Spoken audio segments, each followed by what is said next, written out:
नमो तस्स भगवतो अरहतो सम्मा संबुद्धस्स। बुद्ध और उनका धम्म बाबा साहेब डॉक्टर अंबेडकर द्वारा रचित कालजयी पुस्तकों के इस रचना संसार में आपका स्वागत है। आप जानते हैं कि इस समय हम लोग बाबा साहेब डॉक्टर अंबेडकर द्वारा मूल रूप से अंग्रेजी में रचित ग्रंथ द बुद्ध एंड हिज धम्मा, इसका ये हिंदी अनुवाद आप तक पहुंचा रहे हैं। और ये जो हिंदी अनुवाद है, ये हिंदी अनुवाद डॉक्टर भदंत आनंद कौशल्यायन जी का है। तो आइए इस कड़ी में आगे बढ़ते हैं। हमेशा की तरह आपको याद भी दिला देते हैं कि ये बुद्ध और उनका धम्म के सप्तम कांड का दूसरा भाग है। इस दूसरे भाग का शीर्षक बाबा साहेब लिखते हैं वैशाली से विदाई।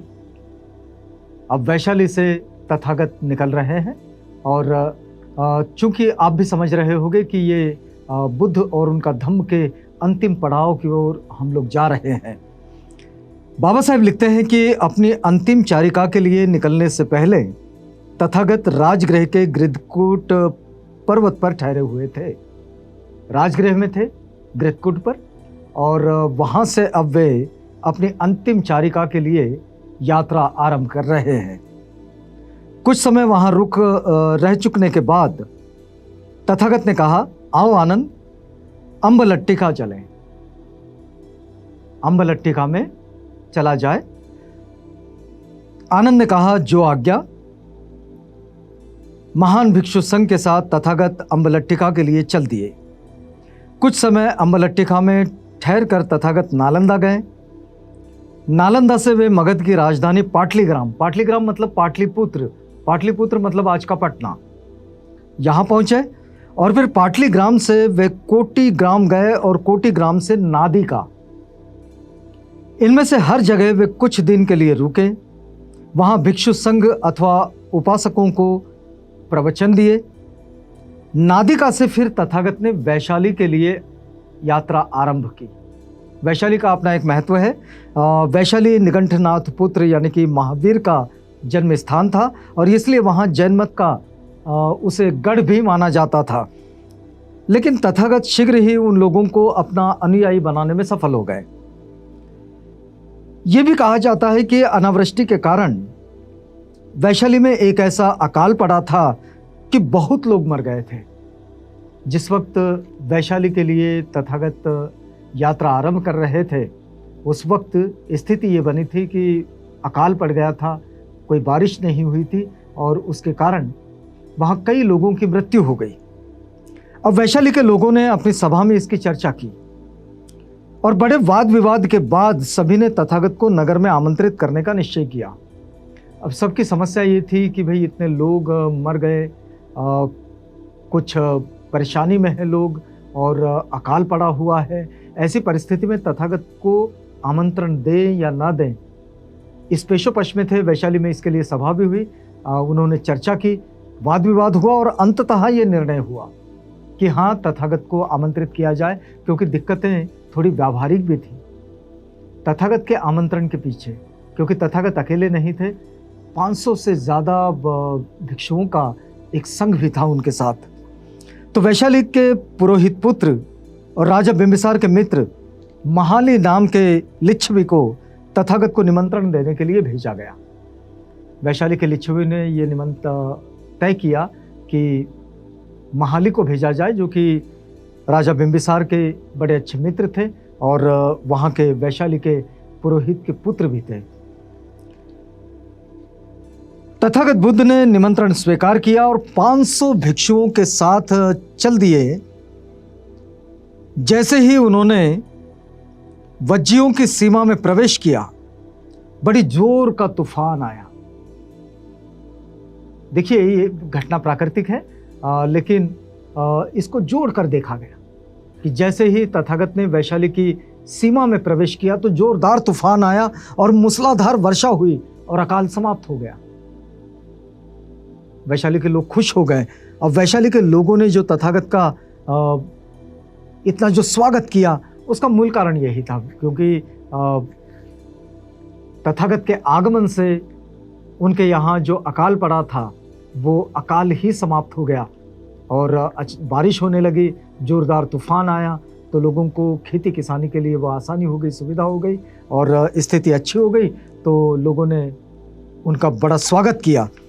जब तथागत बुद्ध ने वैशाली के लोगों के दिलों को जीत लिया था तो उनके लिए स्वाभाविक था कि वे उनसे उनकी अधिक से अधिक आवभगत करें। अब ये तो होता है, सामान्य सी बात है। लोग जब खुश हो जाते हैं, पहले इस बात पर चिंतित थे कि तथागत को आमंत्रित करें, उनके भिक्षु संघ को आमंत्रित करें या ना करें, लेकिन जब तथागत आ गए और बारिश हो गई, अकाल समाप्त हो गया, तो बड़े खुश हो गए। तब वर्षावास यानी कि चातुर्मास, ये जो बारिश का जो वक्त होता है, इस बारिश के वक्त में भिक्षु और भिक्षु संघ ये पूरा का पूरा एक जगह पर रुक जाता है। तो वर्षावास के समय में उनका ये जो वास होता है, निवास होता है, एक जगह पर रुकना होता है, क्योंकि ऐसे तो भिक्षु एक रात से ज़्यादा किसी एक स्थान पर नहीं रुकते हैं। लेकिन यहाँ वे रुकने के लिए तैयार हुए, तो वर्षावास का समय आ गया था। तो तथागत बुद्ध वर्षावास के लिए वेलुवन चले गए। फिर वे वहाँ नहीं रुके, वे वेलुवन चले गए और उन्होंने भिक्षुओं को वैशाली में ही वर्षावास करने के लिए कहा। बाकी भिक्षु सब वैशाली में ही रुके, उन्होंने वहीं वर्षावास किया। वेलुवन राजगृह में वर्षावास समाप्त कर तथागत फिर वैशाली आए और वैशाली से अपनी चारिका आरंभ की।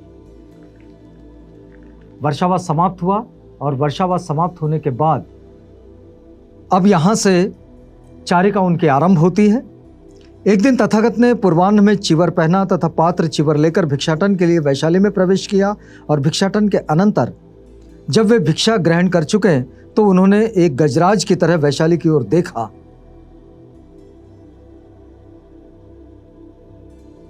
बड़ी गंभीर निगाहों से उन्होंने वैशाली की ओर देखा और आनंद से कहा, आनंद, यह अंतिम बार है कि तथागत वैशाली को देख रहे हैं। आनंद से कहा कि आनंद देखो, ये आखिरी मौका है जब तथागत वैशाली की ओर देख रहे हैं। ये कहते हुए उन्होंने वैशाली के लोगों से विदा ली और विदा होते समय तथागत ने वैशाली के लोगों को अपना भिक्षा पात्र स्मृति के रूप में दे दिया। वो भिक्षा पात्र जो उनके पास था, वो भिक्षा पात्र उन्होंने वैशाली के लोगों को भेंट स्वरूप दे दिया। उन्होंने ये घोषणा कर दी थी कि ये उनकी वैशाली को अंतिम भेंट है और अंतिम बार वे वैशाली को देख रहे हैं। आपको याद होगा कि एक स्तूप इस भिक्षा पात्र पर भी वैशाली में बना हुआ है।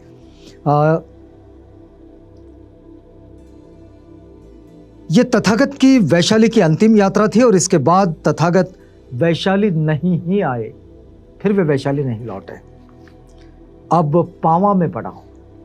दूसरा शीर्षक लिखते हैं बाबा साहेब, वैशाली से तथागत भंड ग्राम गए और भंड ग्राम से हट्टी नगर, तब और उसके बाद भोगनगर। भंडगाम, हट्टी नगर और हट्टी नगर से भोगनगर और भोगनगर से वे चल दिए पावा के लिए। पावा में तथागत बुद्ध चुंद नामक सुनार के आम्रवन में ठहरे। चुंद नाम का पावा में एक सुनार था, उसके आम्रवन में वे ठहरे और चंद्र ने सुना कि तथागत बुद्ध पावा आए हैं और उसके आम्रवन में ठहरे हैं, तो चुंद आम्रवन पहुंचा और जाकर तथागत के समीप बैठ गया। तथागत ने उसे धर्मोपदेश दिया। चुंद चूंकि तथागत के उपासक थे और उनके अनुयायी होने के नाते जब उन्हें ये पता चला कि तथागत पावा आए हैं और पावा में उसी के आम्रवन में ठहरे हैं, तो वो जाकर उनसे मिला, अभिवादन किया। इससे प्रसन्न होकर चुंद ने तथागत बुद्ध को निमंत्रित किया और भिक्षु संघ सहित भगवान बुद्ध कल मेरे घर पर भोजन करने की कृपा करें। उसने कहा कि भिक्षु संघ सहित तथागत बुद्ध कल मेरे घर पर भोजन ग्रहण करने की कृपा करें। तथागत बुद्ध ने मौन द्वारा स्वीकृति दी और यह देख कि उसका निमंत्रण स्वीकृत हुआ, चुंद वहां से चला गया। अब ये तो हम पूरे बुद्ध और उनका धम्म में जो कुछ पढ़ा, जाना, सुना, तो इससे तो हमारी ये समझ में आ गया है कि तथागत किसी का भोजन निमंत्रण स्वीकारते थे तो वे मौन रहकर ही स्वीकारते थे। यदि किसी को ना कहना है तो कह देते थे। दूसरे दिन चुंद ने अपने घर पर खीर आदि स्वादिष्ट भोजनों के साथ सुकर मद्दव तैयार कराया और समय होने पर उसने सूचना भिजवाई। तो भगवान, भोजन तैयार है, समय हो गया है। ये सूचना भिक्षु संघ के पास पहुंची। तथागत बुद्ध ने चिवर धारण किया, पात्र हाथ में लिया और चुंद के निवास स्थान पर पहुंचे और वहां उन्होंने चुंद का तैयार किया हुआ भोजन जो है उसे ग्रहण किया। भोजन के बाद भी उन्होंने चुंद को धर्मोपदेश दिया और तब वे वहां से चले गए। चुंद द्वारा दिया गया भोजन ये तथागत को अनुकूल नहीं पड़ा। उन्हें रोग ने आ घेरा, रक्तस्राव होने लगा और साथ ही मर्मांतक वेदना भी होने लगी।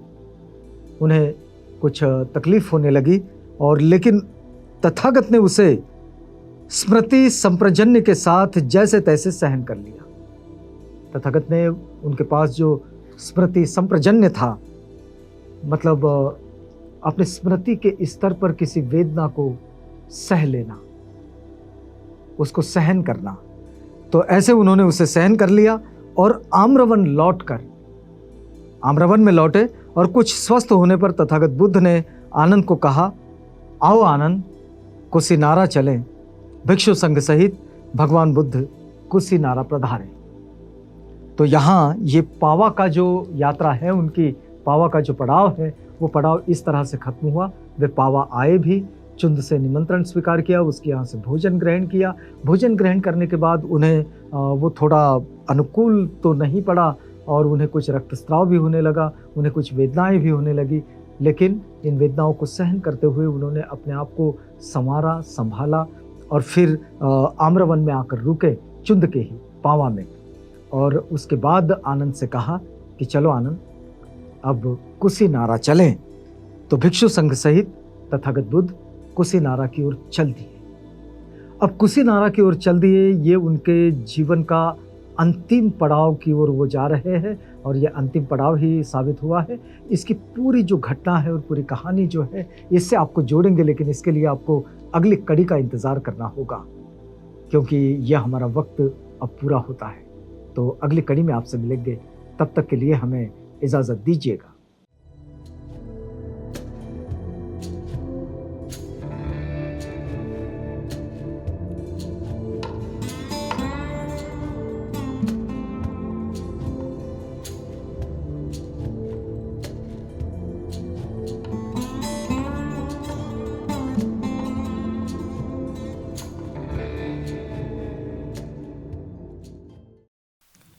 बुद्ध और उनका धम्म।